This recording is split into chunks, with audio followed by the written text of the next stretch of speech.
আমার কাকার বিষয় যেটা বলছেন, উনি মমতা ব্যানার্জির খুব ক্লোজ। সে বিষয়টা নিশ্চিতভাবে কাকা বুঝে নেবেন।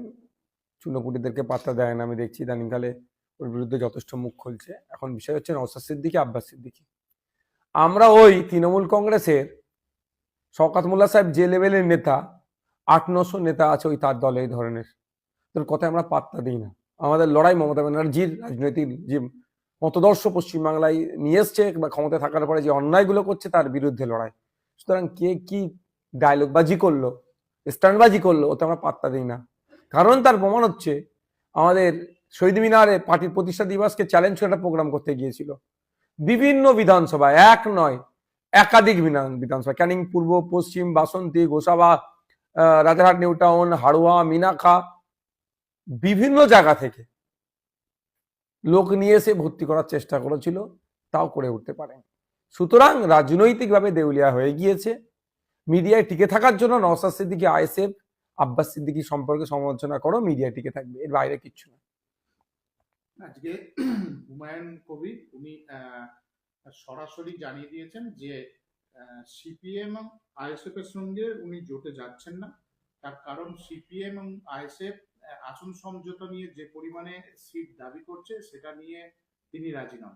তাই আগামী দিনে মিম সহ একাধিক দলকে নিয়ে আগামী 25 তারিখে জোটের জন্য তার নিজস্ব এজেন্ডা বা নিজস্ব প্রার্থী ঘোষণা করতে পারেন, এরকম একটা দিয়েছেন এবং পরিষ্কার করে দিয়েছেন আইএসএফ বা সিপিএম এর সঙ্গে তিনি জোটে যাচ্ছেন না বা যাবেন না।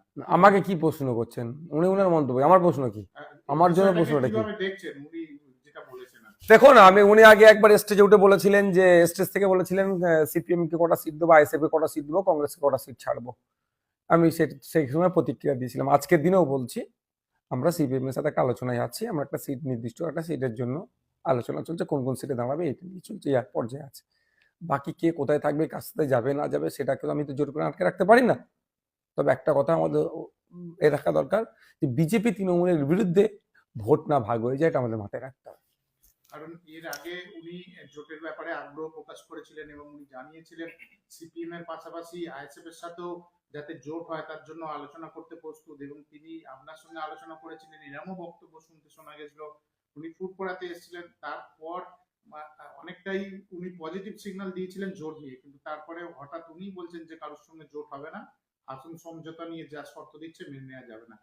মানে কতটা আমরা আমাদের পক্ষ থেকে হুমায়ুন কবির সাহেবকে কোনো সিটে নিয়ে কথা হয়নি, বলিনি যে এই এতগুলো সিট লাগবে কি এত লাগবে না।